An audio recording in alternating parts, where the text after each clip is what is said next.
exciting day it's been. I'm enjoying my time up in the Carolinas today, and I'm just happy to have enjoyed the nice, cool weather.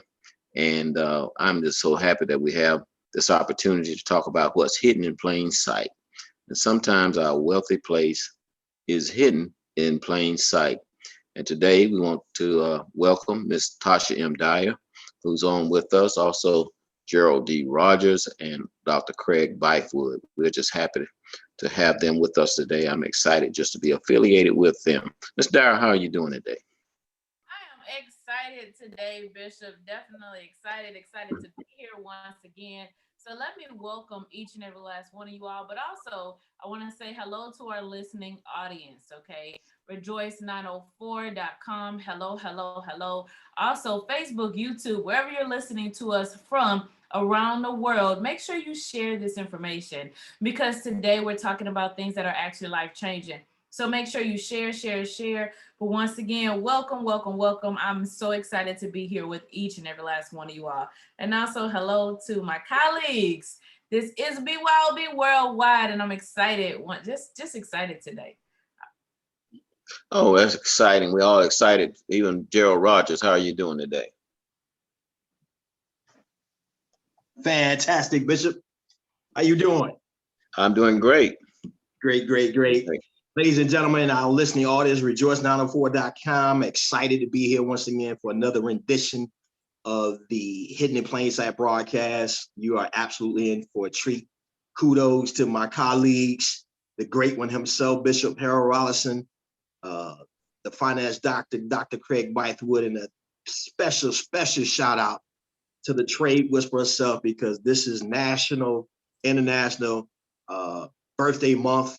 Her birthday is tomorrow, so we want to give her a shout out and salute and celebrate her greatness for doing what she does. So happy birthday, Miss Tasha M Dyer, the trade whisperer. We give you a shout out early because Yeah. happy birthday.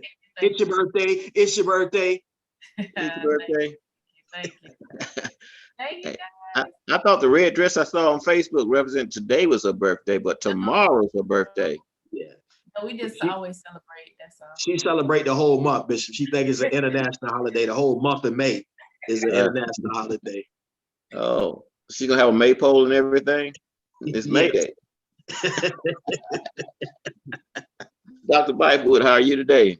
I am doing great, Bishop Rollinson, and I too was going to give Miss Tasha M Dyer a birthday eve shout out. Not sure if a single parent of 3 daughters likes the pole reference, but I certainly understand where you're coming from. So, Thank you, Dr. B. Thank you. so to our listening audience, we are just so excited and enamored that you have decided to join us. And so welcome to all of you. And we look forward to having a lively discussion about how we can create a scriptural foundation to everything that we're doing to change lives, one trade at a time. Welcome. Thank you, Dr. Bythewood. You're always so on target, and we just appreciate you so very much. Now, we had a revelation last night from Dr. Gerald Rogers, who suggested a scripture for our topic for the day, and I'm sure God spoke with him about that. That did not come haphazardly or by happenstance, but it was a revelation from God. And so we want to let him elaborate on his thoughts and the revelation that he got from God on this topic. Yeah, well, Bishop, I was just thinking about, and it was actually in a conversation I was having with a dear friend, and we began to start talking about, living and being a living legend and being able to reproduce of our own kind and things of that nature. So when I think about, so often, obviously, we want to be true to the biblical context of leaving inheritance to our children, but in the midst of us living at this particular time, what does that living legend look like for our listening audience? What seeds are we producing in this moment that we now have in this realm to be able to say, in the midst of my departure, there's something tangible that I have realized that I'm responsible for producing at this very moment. And, Genesis speaks to that aspect of every person should be reproducing after their own kind. And if we need to change our reproduction motif, then we have to make sure that we're properly utilizing the right seeds, because we are being duplicated as often as Ms. Dyer says often, but what's being duplicated? So I know with the passion that we all have, with the fervor we have, removing the scales from the people's eyes, to be able to take this information that we have and making sure it's not hidden in plain sight anymore. Because I just believe that the narrative has to change in the life of the believer, that we should be fruitful, we should be bountiful, we should be the example, and also too, even from a cultural standpoint, we have to shift that narrative and be responsible for our own harvest. So that's kind of the thought process behind the conversation. Being a living legend, being a living legend. Well, yeah, I agree with you 100% that what we sow into our children, what we sow into the community, what we sow into others will produce, and hopefully it will produce the kind of character that we have will be reproducing others, and those principles and those laws that God left that will guarantee success. And those laws are in Genesis chapter 1, as you alluded to. And we're going to have Ms. Dyer read that, and then we're going to talk about some of these laws that God left, because we understand that laws, or God's laws, were intended to multiply us, and man's rules are meant to limit us. And so we want to make sure that we leave that kind of example where the laws that God left, that he put in place, the laws of sowing, the laws of multiplication, those laws were intended that we might prosper. And if we can implant those things, he said, write the laws on the doorposts and in the byways and whatnot, so that they would be in our hearts of our children, those that we influence, and that they will bring about multiplication at some point. So we want to let Ms. Dyer read that passage for us. Absolutely. So Genesis 1:11, then God said, let the land sprout with vegetation, every sort of seed-bearing plants, and trees that grow seed-bearing fruit. These seeds will then produce the kinds of plants and trees from which they came. And that is what happened. And so if we look at chapter 1 of Genesis, we see God instituting some laws. I think I want to try to talk about 7 of them, but I don't know if we're going to get through all 7 of them. The first one that he introduces is the law of difference. That difference is something that everyone should learn to appreciate. Dr. Bythewood and myself both are good-looking men, but we are different. Did you hear what I said? And certainly the ladies out there. Bishop, you excluded me out of that. Yes, and the young men. We talk about maturity and the difference in the young and the old. We can appreciate the difference but between us, the difference. And so differences create opportunities for prosperity if we learn to appreciate and take advantage of the opportunity that difference creates especially in our society. And so sometimes people are offended because people are different. People bring different gifts.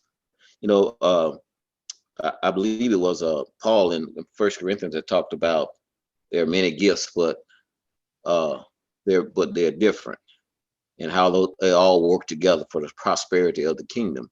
And so it's okay to be different. And so God created different trees, different fruit, different vegetables, different things, different seed for creating difference and taking advantage of the difference that's out there. Ms. Dyer, is it okay to be different? Absolutely. It's okay to be different. I wouldn't want to live in a world where everyone was the same, you know. Wouldn't want to live in a world where everything literally was, where we had no variation, we had no choices. I mean, you think about it, for example, we just had our educators on here, you know, new educators that we just did on this show. And we introduced them as they launched out this month, right? So, and then of course the month of May is different. So let me just say thank you for everybody that sent me a birthday, that's in the chat and a comment. So obviously I think May is the best month, but it's still different, right, than other months. But seriously, the educators, they all bring their own style. They all bring their own flavor to each call, but the reality is the message is still the same. The message is still the impact and the fact that we're here to ensure that individuals around the world are making money, you know, that we're learning a skill set. I mean, all of us are different, but the reality is, you know, we're here to ensure that you all around the globe and around the world are having that impact, and those financial blinders are actually removed. So I think if we were the same, then we could, how could we reach people the way that they needed to be reached? If we spoke the same, if we walked the same, if we operated the same. So my voice, Mr. Rogers' voice, you know, Dr. B's, our voices individually cannot have the impact that we're looking to have. So it requires all of us with our own flavor. Mr. Rogers. Yeah, well, definitely, Bishop, when we look at, you know, difference, you know, that as you alluded to when Paul was speaking and saying there's many members, but there's one body. So understanding that it takes every aspect of every limb on the body to create, you know, the being able to move forward. And so understanding that, and even this unique dynamic that the four of us bring to the table, you know, wisdom, you know, prestige, credibility, integrity, and all of those blended together gives us the best opportunity to be attractive, just like the honeycomb. We become tasteful and tasty to everyone. And like always understanding, everyone may not necessarily hear my voice or Ms. Dyer's voice or your voice, but collectively there's a blended harmonious sound that when we speak unified, and even according to Psalms 133, where there is unity, there's a commanded blessing there. And having that authority and that ability that when we speak, because God is looking to perform over his word, and our purpose and desire is to bring honor and glory to him, then we have the difference of us coming together so that we can now create an environment that's productive, that's fertilizing, and creates the atmosphere for that individual, particularly for our listening audience. Dr. Bythewood.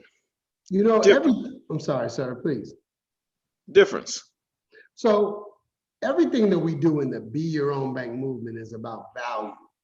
And while I was listening to these different takes of the word difference, I thought about two conversations that I had today. The first conversation was with a young lady I used to work with who was a director of career services for an institution.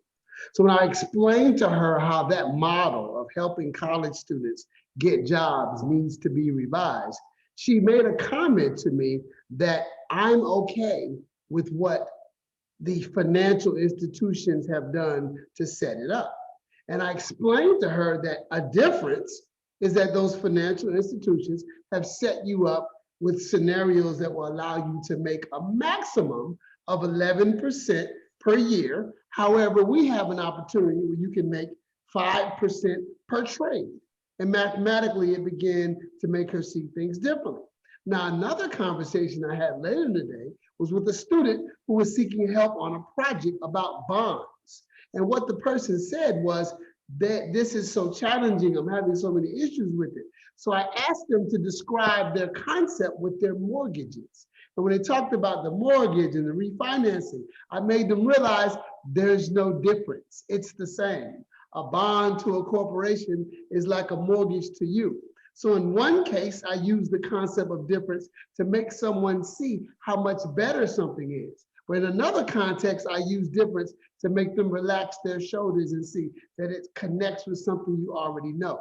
So the law of difference is more than just looking at whether there are differences between us. It's using different ways to use the concept of difference so we can add value to all of our interactions. Exactly. And difference is so important. And so God created seasons. And there's the law of the mind. And when God deals with the mind, he says, your mind need goals. Your mind need instructions. Mhm. Your mind need a hero. Your Mm. mind needs to be fed. And so the mind, the law of the mind, your mind needs goals. People need goals. You know, we wake up every day and we live in that humdrum life, going to that humdrum job every day. And, you know, we're getting that humdrum check at the end of the week and we're having those normal bills and whatnot. And there's not an opportunity for growth. There's not an opportunity to set goals with that normal routine type of income. And so I think what we provide with this opportunity is an opportunity to set goals for ourselves and have an opportunity to look forward to something. We need goals. Our mind, to feed our minds, we have to feed our minds with goal setting. Ms. Dyer? Goals. I love goals. I really believe that, when we really look at having goals, and just think about, if you're not going anywhere, then what path are you on? It's like you're living life in a circle. You're doing that same thing over and over and over again, and you have no effort and no focus. It's like, where are you actually going? What are you actually going to accomplish in life? So in order to be effective, in order to produce something that is going to have some sort of return, in order to bring some sort of fulfillment to your life, I mean, if I'm not trying to accomplish anything, that's why we're all over the place. That's why, this might make us feel good one minute, then something else the next minute, and something else the next minute, because we don't know what we want, right? We don't know what we're looking for. We have absolutely no idea. So we have to have some sort of goal. Even right now, I'm gonna bring us back to what we're doing right now. So you look at, we did this last year and we did it this year. So Mr. Rogers alluded to the fact that I think my birthday is a national holiday the entire month of May, and he's absolutely correct. But what we did is, we kind of made this cash out month, BYOB cash out month. And so last year, I challenged everyone that's a part of our movement, that's actually training, learning a skill set. I challenged them to push the button. When you say, if you're a part of this, you understand what that means. If you're not, then that literally means that it's the pin number to the market, to where you can make those withdrawals for yourself. So we're using the market as our ATM. And when I say push the button, it's like you standing in front of an ATM machine and you put your card in, but you won't push the button. It's like you won't press the PIN code. And so I challenged them to enter their PIN. Just put your PIN in the machine. Put your PIN in that so you can make your withdrawals. And so that ultimately happened. And I got a video actually today from one of the young ladies that has had some tremendous success. And she literally pushed the button, and that was her first time trading. I challenged her and she was like, okay, for your birthday, I'm pushing a button. And that's what she did. She pushed a button.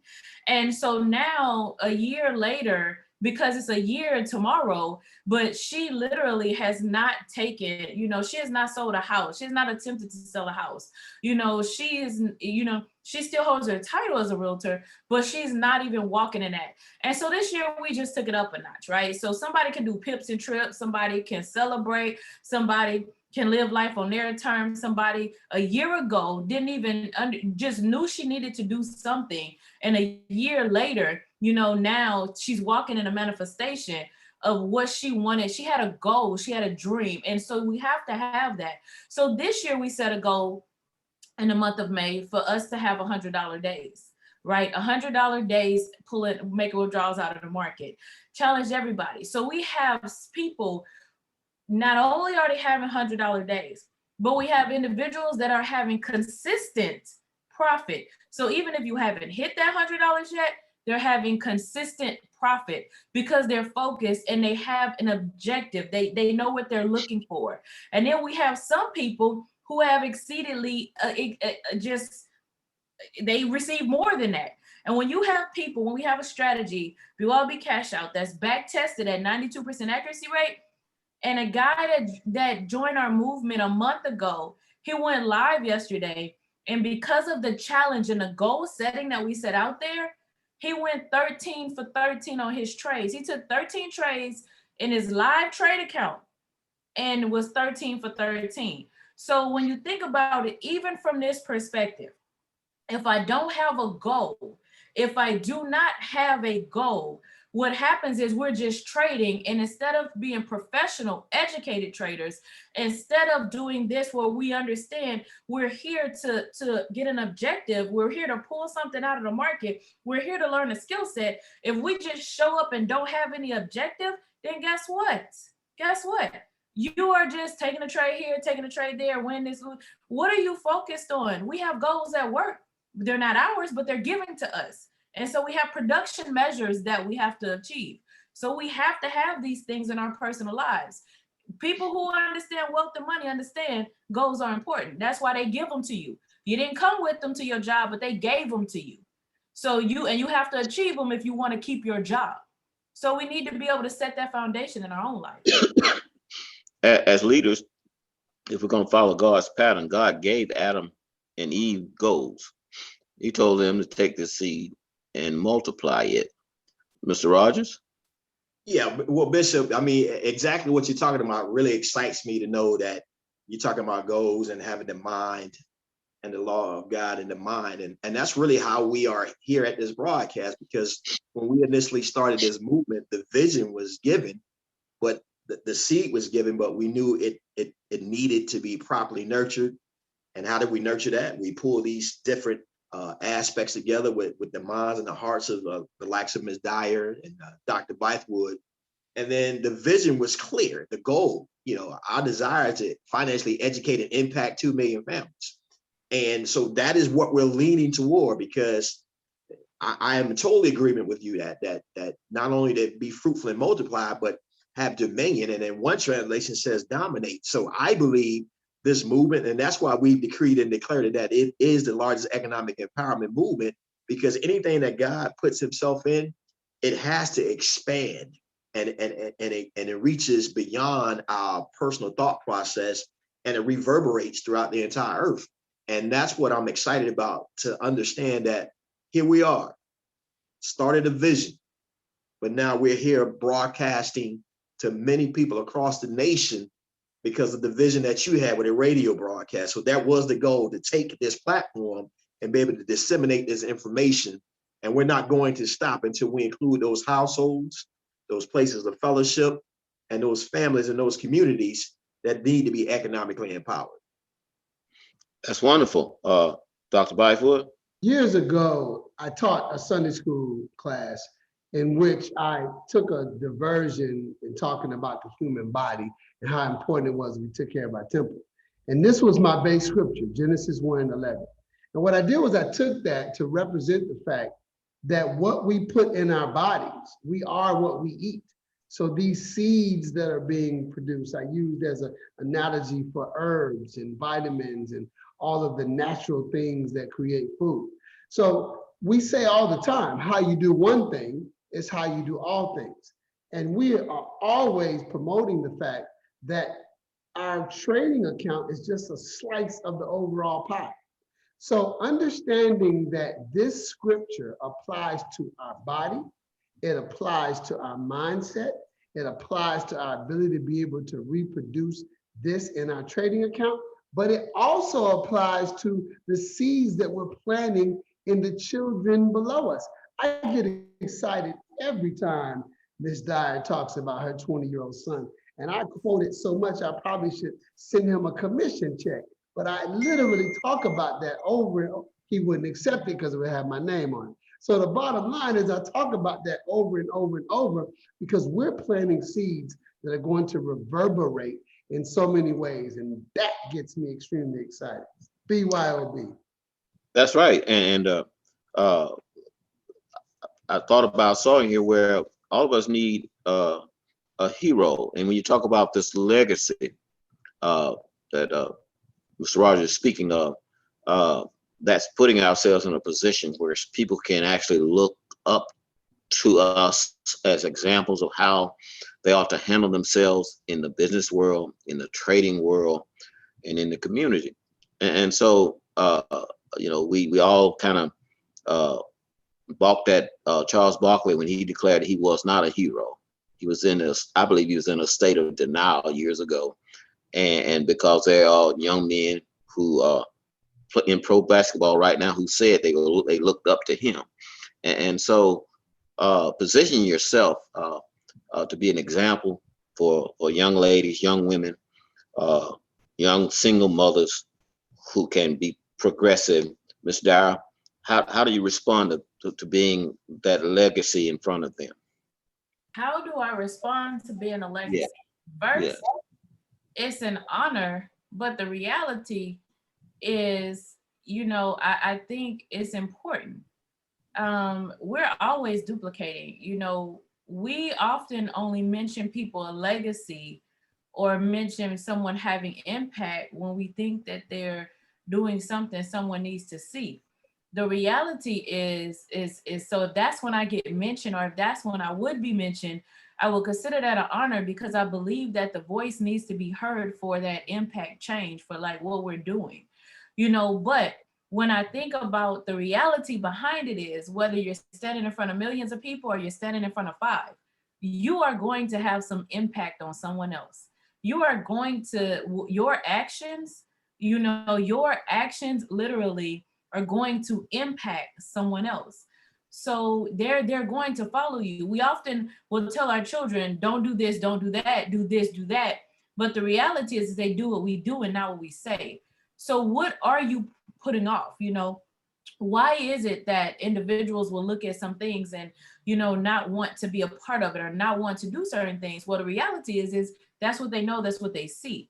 So if that's how, I'm going to be referenced, or if you talk about a legacy, you talk about making a shift, yes, when I started this, I just have to thank God, because when I started this and when I became a part of this, it was all about doing what God called me to do. The strategy is God breathed. The energy I receive, the things that we do is all on Him. Before every call, I'm praying. This is I want His voice to be heard, not mine. So that's what's there. That's that impact. That's where these things are coming from. It's not coming from me. And so if I'm going to be used, if He's going to use me to speak to people around the world, I didn't desire and I didn't set out to be a household name. To me, that's a side effect of what we're doing when you're walking and what God called you to do. Well, it's true. I mean, even you think about, you're looked up to by, I'm sure, many young ladies who are enlisting into the military today, and they want to be a commissioned officer and they don't understand the route. And you laid the roadmap for how to do that. And so I'm sure that somebody is making reference to you about that process and how you can do that with integrity and achieve that. And so, I don't think it's something that's done on purpose, but when you accomplish certain amounts of things, people are out there referencing your behavior, your past behavior, and you may not have even met them. I met a young man who moved back to Florida, who went to the Bible college I went to, and he said, "Oh my God, I always wanted to meet you. I heard you were in the area." And I said, "Wow, who is this boy?" And he went on and on and on, and I won't indulge into that, but I didn't know that he knew about me and he was looking forward to meeting me. And so there are young people who hold you in high esteem, who you probably have not met yet, and because of the successes that you have experienced. Absolutely. I mean, I totally agree. And you're absolutely right. So no matter what I've done, as far as being in the military, I had people always asking me how, why, what, just all those conversations. And then, being an African-American woman with rising through, as far as those barriers that people believe are out there. And I just personally don't believe in barriers. I just personally don't believe in limitations. I just don't believe in anything can ever stop me from doing anything that I'm set out to do and I'm going to accomplish. I just don't believe that. I'm going to be successful in what I put my hands on, and that's what I believe. And so that persistence, consistency, the discipline that comes with it, you know, that's the foundation. I mean, I've already mentioned the reality that God is at the foundation of it all, but I do get those. And even from what we do now, you know, being a trader and being someone that's brought this to the table, and the reality is there's not as, you know, a lot of people, it's not as many people that look like us. And so for us to be able to be those role models and understand that individuals out there can really kind of shift that narrative and really kind of bring this and help you understand that it's no limitations. You can get up and go get it. There are no limitations. The only limitations we have are the ones that we place on ourselves. Absolutely. Mr. Rogers. Yeah, I mean, and it's just the fact that here we are, you know, coming from where we go. And the amazing part about it for me is that, you know, people know about us, but God knows us, and he still chooses us to be a part of perfecting his people with imperfect vessels like ourselves. And I think at this point, for me personally, in this season of my life, you know, there are two things that are always resounding in my mind, in my heart, is that our actions, our behaviors, our character is either driving people closer to the cross or further away. So it's very important that we be very demonstrative in our purpose, our commitment. And I share the same sentiments as Ms. Dyer. You know, I don't care what the beginning that you come from, you know, what family structure you come out of, compromise, you know, depressed circumstances, situation. I just believe that the God of all comfort has put something on the inside of every individual that's listening to my voice. And no matter what the external circumstances may be, if you have linked yourself up and committed that work, as in Proverbs 16:3, commit thy works unto the Lord, then you shall succeed. I believe that out of that darkness, out of that burnt situation, there's new vegetation that feeds the multitude. Absolutely, absolutely. And Dr. Bythewood, I don't know if people realize that during your time at the University of Florida, that there wasn't a whole lot of folk who looked like us, and that you accomplished some great things against a whole lot of odds. I'm sure there were those who were instructing you who didn't think you were going to succeed. And so how do you and so now that you've done it, you walked all the way through, you earned the PhD, and you're an example for so many kids who probably come from single parent homes who wondering if they can do it, if they can make it. And they say, well, there's a guy down in Tampa named Craig Bythewood. He made it. And if he made it, you can make it. How does that make you feel? It makes me feel good, and it's been a lifelong scenario for me, even prior to the PhD. So I admit that the month of May belongs to Tasha M Dyer, but the month of February, we focus on Black history. And for decades, I would do Black history speeches, and I would always talk about this concept called only oneism, where only oneism is that scenario where you are the only one in the classroom. You're the only one on the picture. You're the only one in the scenario. So I grew up being the only one in the advanced class. So I was the only African-American, male or female, to graduate with honors from my high school. So on the one hand, I do look at it as a badge of honor because I am the only one. But on the other hand, if you look at that picture right there, that's what it is about. Because I am well aware that some of those people who aren't there has nothing to do with their ability. It has to do with their belief.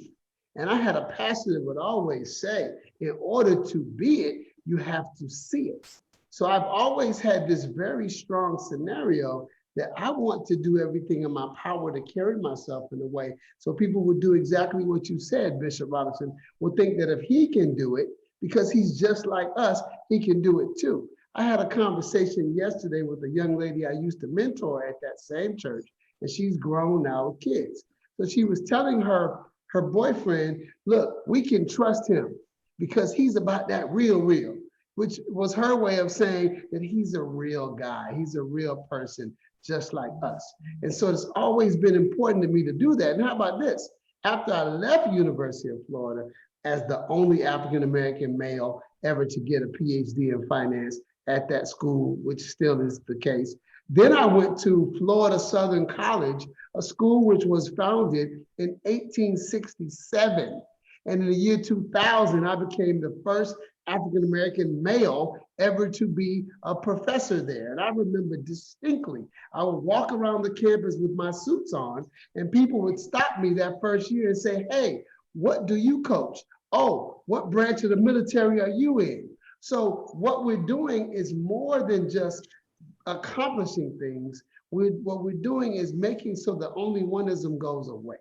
And we can show everybody that what we're accomplishing is something that anybody can do if you put your mind to it. And that's what I love about this. Because in order to get the PhD, you've got to do some things first. And you've got to pay some serious money. But here, we're saying you can take a cup of coffee per day and you can do what we're doing. So to me, the level of role modelage is even stronger in this environment. Yes, that's true. It costs a lot of money. My friend, I got a friend who's finishing now, and it's going to cost him over $100,000 to get his doctorate from Harding University out there in Memphis. And so it costs money. It really does. But I'm amazed how you always connect everything and make it so easy for us to transition to the next thought. The mind needs food. And we have to be careful about the pictures. It needs pictures. Just like you said, we need to see somebody else, or we need to see someone doing, be able to picture in our minds ourselves doing or achieving those things. Then our mind, we feel, what we hear determines how we feel. And so we need to make sure that we hear the positive information, and we need to be able to picture. You know, our culture, that is very important, because when you're in the barber shop and you're trying to make a point, you always ask the brothers, do you see what I'm saying? You see what I'm saying? And so that's a part of our culture. We need to be able to see it. And so can you see yourself as a 7-figure earner? Can you actually see yourself as a trader, successfully trading? Can you see it? And have you taken the time to be instructed to hear the right things, so that you can picture yourself participating in this market? Miss Dyer. Well, I think that when Miss Dyer taking it out? No, can you not hear me? We can hear you. Are you there? Oh, I'm here. Can you? Okay, so I think when they're saying, yeah, we hear you now. We hear you now. Saying that I can't see it, or okay, yeah, I was a big pause. Am I freezing, or is Bishop freezing? It's Bishop Rollinson that's freezing. Okay, it was like, so when people say, "Can I see it? Can I see it? We need to see it." That's not. Are you there, Mr. Rogers? That's not the seeing that most people are looking for. That's not the seeing. So they're talking about two different things. So most of the time when they say, can you see it? You know, can you see it to believe it? Or they need to see it to believe it, you know. Hold on. Most of the time when they say you have to see it to believe it, the thing that they're talking about is seeing. So, you know, they need to see, like they want somebody else. They're looking for someone else to see it, right? They're looking to see someone else's success. And that's not faith. And that bothers me. Well, not like bothers me, makes me upset, but that let me say it like this. It fuels me. It fuels me because what the reality is we have to operate in the faith that God said we need to have. And if I have to see it, right? If I have to see it first, that's not faith. I'm not trusting God. I'm compartmentalizing, and I'm only trusting him, and I'm only walking in that when it's convenient, when it's something, you know, when it's really something convenient like that. The other thing, when you say, oh, can you see it? Now, we do need to be able to see that I'm a 7-figure earner. I do need to be able to see that I am wealthy. Those are things we have to believe. So what you see on the inside of you, that's the fruit that we bear. So if I have doubt, hate, resentment, frustration, and all of that built up inside of me, then that's what is going to manifest. That's what's going to press forward. That's what's going to come out. So that's the reality. So if you're asking, I need to see it. So if someone's saying they need to see it, then, you know, look at the total. If you're that person, you have to look at the totality of your life and what has manifested. And this is where your mind has to take a transformation. This is why, you know, we can't look for other people to save us. We can't look for someone else to pull us out of this. You have the power on the inside of you to create the life that you desire. You have the power on the inside of you to create the wealth that you desire. It's just, are you willing and are you ready to walk it out on purpose? Are you willing to get that belief stirred up on the inside of you and really be able to walk that out and be able to allow that and make that manifest? That's what has to happen, not vice versa. So, Mr. Rogers, I think Bishop is. Yeah, well, I mean, just to add to that, because, you know, the reality is everything that happens in our life, it happens on the inside of us first. And so you're actually, you know, on point. You know, success is an inside out job. That's why, you know, if I could take a word from our brother Paul, he would say, be ye transformed by the renewing of our mind. So we have to be very premeditated, and whatever those images are in our mind, we have to be totally responsible for our own programming, meaning that, you know, it's up to us to take control, to avail ourselves to information like we're sharing right now. And, you know, we have to be an active participant in our own personal deliverance as well. And then adding to that, you know, seeing it and then believing it. But in order to see it, you have to believe it first to see it. You have to believe it first to see it. As the word of God says, now faith is the substance of things hoped for and the evidence of things not seen. So in order for us to really see things manifest in our lives, we have to be able to believe it first in our minds, that picture, that image, that personal greatness. And once again, you know, there's so many resources available that whatever we decide to lend our members to will become our personal and our daily reality. So there's a Latin phraseology that says credo ut intelligam, you know, and it simply means that I believe that I can grow into the proper understanding. And so my belief, my understanding, me seeing it, it all is initiated with me believing it and then being in agreement with the word of God. I know the thoughts that I have for you. They're good and not evil, to bring you to an expected end. And you are more than a conqueror. So you've already overcome any obstacle, any trial, any tribulation that you could possibly face. So when you operate from the end in mind, knowing that it is finished, then you just work out the steps on a day-to-day basis that leads to where you already are and who you are. That's very true. Can you guys hear me now? Yes, we can. Yes, sir. Can I add to that, please? Thank God. What did Miss Dyer do? Lock me out? I was stopping her from talking to someone. What happened? I don't know. Miss Dr. Bythewood. Yes.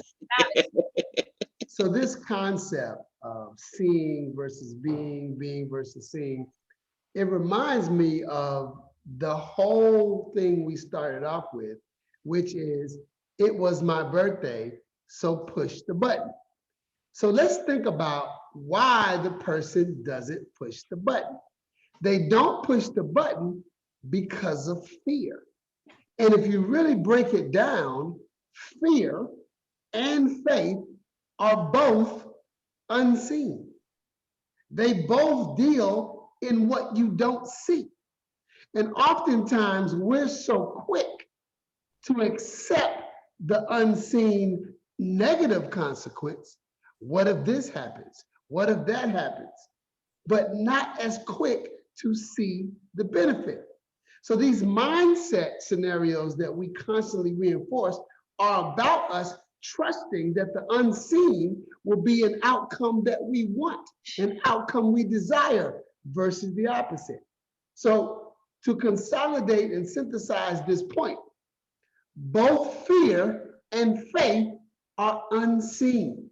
So we have a choice to decide what we see in our mind, and whatever we choose, that will be our experience. Why are all my Tuesday conversations designed for this radio show? I had a conversation with a gentleman today who went live and had a loss. So he doesn't know, and he stopped. He stopped plugging in, he stopped participating.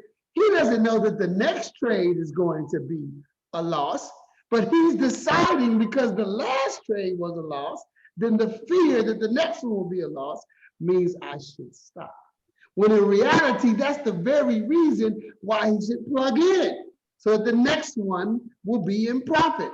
I am a master trader. All of my trades end in profit. If you're going to say it, you have to play it.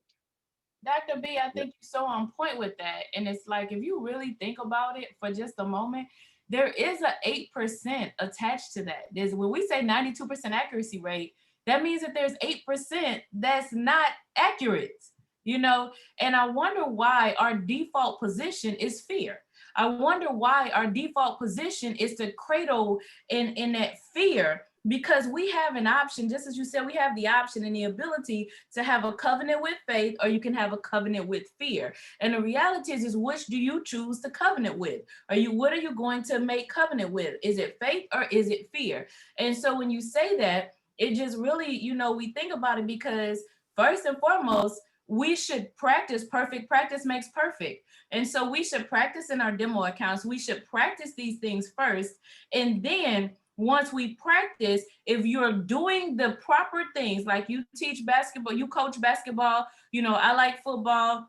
I know for a fact, you don't just throw the ball and that's it. You have to go to practice, right? You have to go to practice and understand how it all intertwines together, how you intertwine, how your skill set and ability, how you intertwine with the other players on the field. How do you intertwine with that? And so that's the purpose of journaling. That's the purpose of, you know, that's the purpose of the fundamentals that go into place with you, in addition to just pushing the button. And so what happens is we don't have the discipline and those things in order to see, because if you do that, when you tally it all up at the end of the month, you don't care about that 8%. Trust me, guys, trust me. You don't care about that 8% because your 92%. And since you brought my son up, I'm gonna talk about him again, because we just had a conversation. He is retired and he's bold about it. He's boastful. And what we really have to understand is that when we were talking, what he shared with me is something I tell the group all the time, but he realized this on his own, is that he was like, Mom, do you realize that I don't have to trade all the time every day like I did in the beginning? He said, I realize what I want to do, and I take the trade after I properly analyzed it. He said, so I take less trades, but I'm making more money. I take less trades, but I'm making more money. And even when we talked about his profit, you know, loss reward, profit reward ratio, he is literally walking in, I mean, like he doesn't ask for anything. He is making weekly withdrawals. Like he's making weekly withdrawals from the market, and he's planning his life out.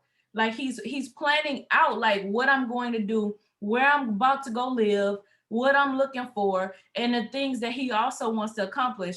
And he has a 5-year plan. He's 20 and he has a 5-year plan. Like he knows what, we talked about goals as well. He knows exactly what he wants to have and be accomplished by the time he's 25, and what else he wants to add to his portfolio. So he knows how much money he needs to make each week in order to allow that to compound to make that happen. At 20. Ms. Dyer, really quick, I'm feeling that there are people in our audience that need to hear this again. Make the point again about fewer trades and more money. Oh, absolutely. So we think when we start trading that we have to be in the market all day. And that's what a lot of people, so I have to sit in charts in front of the charts all day. I have to do this.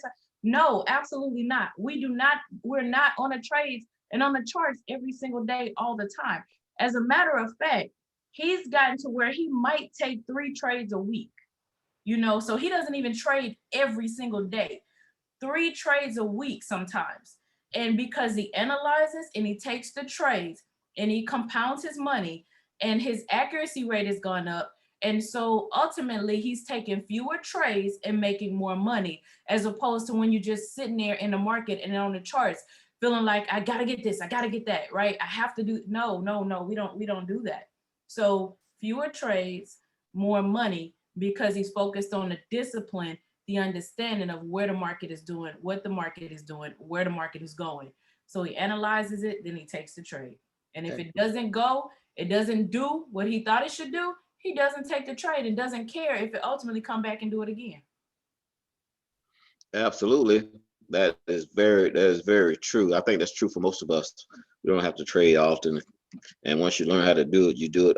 I started doing the 4 hours and the day trades. And I do it. That's exciting. And we just learn the law of what we feed our minds. Our minds need to be fed, and what we hear. What we hear, those affirmations are so very important. And putting ourselves in position to hear that those affirming teachings that take, who are very positive, and stay away from all these negative folks. And then the next law we want to talk about very briefly, we got to move, is the law of recognizing what is in your hands. What's that in your hands, Moses? I think we don't recognize many times the opportunity that's right in front of us. And when we learn to leave that kind of legacy where those who follow us recognize opportunity and take advantage of the opportunity that's right in front of us. I don't think that enough folk recognize the tremendous opportunity that's put right in front of us, especially young people in the age group of the millennials. They are constantly looking for something. And what they've been hearing, been right in front of them, is more of the stuff, the more of the either basketball, and a limited number of folks going to make it in basketball, whether it's football, another limited number, whether it's a rapper or a singer. Everybody can't sing, everybody can't rap. And so this is a tangible opportunity that's right in front of young folk, right in front of people who feel like life has passed them by, and they got a bad retirement plan, and they feel like, oh Lord, I just may as well go live somewhere in a tree house and hide from people, because the opportunity is right here, and we don't recognize. There are so many things that we sometimes, so many times you find folk who look back, especially when you reach Dr.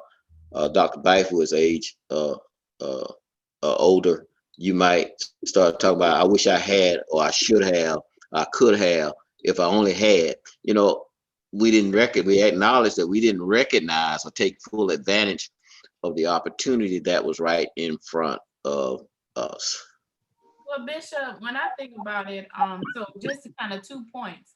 When I think about the fact that hindsight being 2020, if you could pick up a retirement guide, the one that came out a few months ago, say you need a side hustle at 65. So I made a transition, and I'm here because I saw that in the making. I saw that, and I didn't want my name attached to it.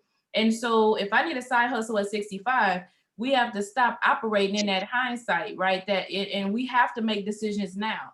But then when you talk about what you have, this is where that limited thinking also comes in, because whether it's football, basketball, regardless of the case, you have to do something else. When you look at these players and you look at what they have, the ones that are wealthy and have things, how are they philanthropists? How are they doing not off of their salary?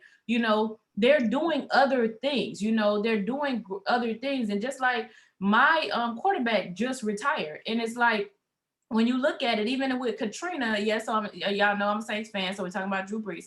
So when you look at what was out there, there is so much that he did and so much that happened in the city of New Orleans when Katrina came through, but he didn't do that just off that football salary. People have other things that they're involved in and other things that they're doing. And that's what we have to realize, that it's not, we can't ride that, because we do have that mindset and we have to shift that. My nephew got a scholarship to LSU.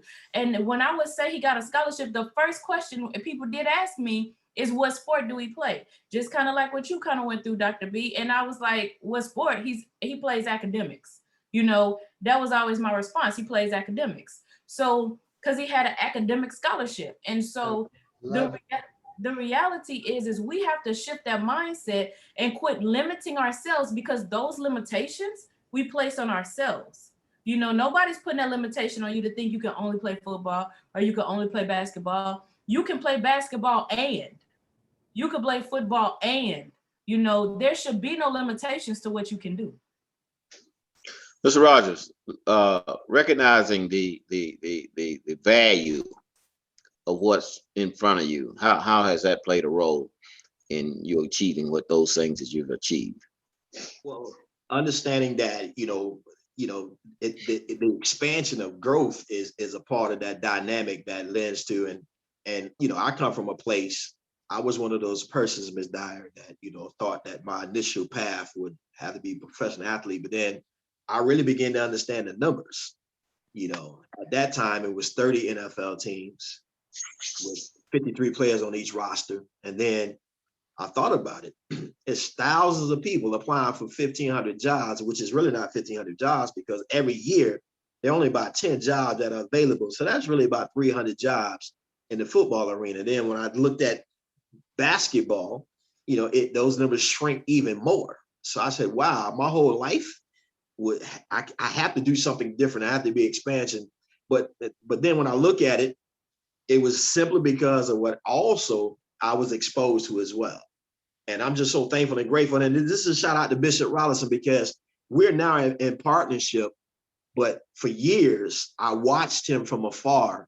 And he was one of those persons that, I wanted to also emulate with what he had already done in the city of Jacksonville, being a part of one of the mayor's councils and in office and as an entrepreneur, as a ministry leader. So Bishop, I want to say thank you for giving me the desire to 15, 20 years ago when we initially met, and I met you from afar, and now having the opportunity to work close and walk side by side. So when you talk about value, you are one of those persons that allowed me to push forward, because I saw a picture of you and it was something about what you were doing that I wanted to emulate. So I say thank you for staying the course as well. No limit. Bless you. Dr. Bythewood, valuing what's that opportunity that's right in front of you. How important is that for folk today? We have to be a vibrational match to the vehicle that's in front of us. And so many times we have this self-sabotage image that we don't even realize we have. We're so comfortable being where we are, the devil we know versus the devil we don't know, that we just think small and we stay small. So what we have to do is recognize this. The Bible talks about putting new wine in old wineskins. It just doesn't work. So what we have to do is we have to put ourselves in a position of recognizing that everything we want, we have to become it. That same seed that's talking about in Genesis 1:11, we have to have a soil with our mindset, with our expectation, with our belief, with our deservedness, to know that this vehicle, this wealth, this abundance, this new life is going to be a match to everything about us. When we become our desires, then we look up, boom, and there it is. Exactly. Ms. Dyer, our time is swiftly gone, and we did not get a chance to talk about the law of two. One cannot multiply. 1 times 1 is always going to be 1. We did not get the opportunity to talk about the law of place and the law of honor, and how honor opens the door to so many things. The law of seed. Those are things we want to talk about at a later date, but we're thankful for the exciting work that we got from you guys today. A lot of wisdom and value, and we certainly appreciate your time and your energy that you put into making this broadcast so very, very exciting. Ms. Dyer, can you close us out and let the folk know how they can even replay this or listen to this, the books that we have, the other materials, that nice cap that Dr. Bythewood have on his head, that's nice t-shirt that he and Mr. Roger are sporting today, and just share with the folk how they can continue to be affiliated with us. Absolutely. Ms. Dyer, Yes. As you're closing out, just remind our listening audience that they have a responsibility to be a living legend as well. A living legend. Oh, I think you just did it. No. The reality is, I mean, that's the reality though. You know, that's the reality. We have to understand that people are always watching us. That we are here to be disciples, but we're also here, you know, make disciples, but we have to understand that what gets done gets duplicated. What we put out there, the fruit that we put out is what's going to be received. And so we want to make sure that you all understand that we are in control of us. We are in control. So we need to begin to feed our mindsets. We need to begin to transform, because this is the year of transformation. This is the month of power. This is that month where all of these things are going to manifest for you. And so, yes, we want you to join us. We want you to be a part of what we're doing. We want you to understand that those financial blinders that we've worn from generation to generation, it's time for that to break. It's time for that to shift. It's time for that to stop. So go ahead and get plugged in. I want you to text the word wealth, right? That's the actual text message that you're going to send. Text the word wealth to 904-567-0634. You want more information, you want to grasp more information, and text the word wealth to 904-567-0634. You can also visit our website, beyourownbankmovement.com. And I'm telling you, you want to join us this evening, but also BYOB Movement Shop. I know I'm giving you quite a few different sites, but you want to look like a bank, think like a bank, act like a bank, right? So we want to feel the bank. We want to be the bank. And so that's where you get the paraphernalia from. But to find out more information, send that text message, text that word wealth, or visit us at beyourownbankmovement.com. Send us a message. We'll be in touch. We'll get you plugged in. And if you're on Telegram as well, Telegram, go look at the success people are having. Be Your Own Bank Movement, BYOB Cash Out is the Telegram chat.